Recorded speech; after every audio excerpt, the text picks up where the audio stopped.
अगर आपके बच्चों को ज़्यादा खांसी जुकाम हो रहा है तो उसको सुबह शाम सरसों के तेल का मालिश पीठ के तरफ से और आगे पेट की तरफ से, मतलब और पूरा बॉडी में सुबह शाम तेल की मालिश पूरा भरपूर कराए। 10 मिनट सुबह 10 मिनट शाम।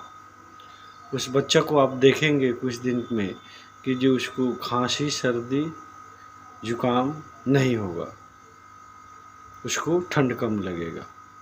ऐसा बच्चों को क्यों होता है? क्योंकि बच्चे कफ प्रवृत्ति में रहते हैं।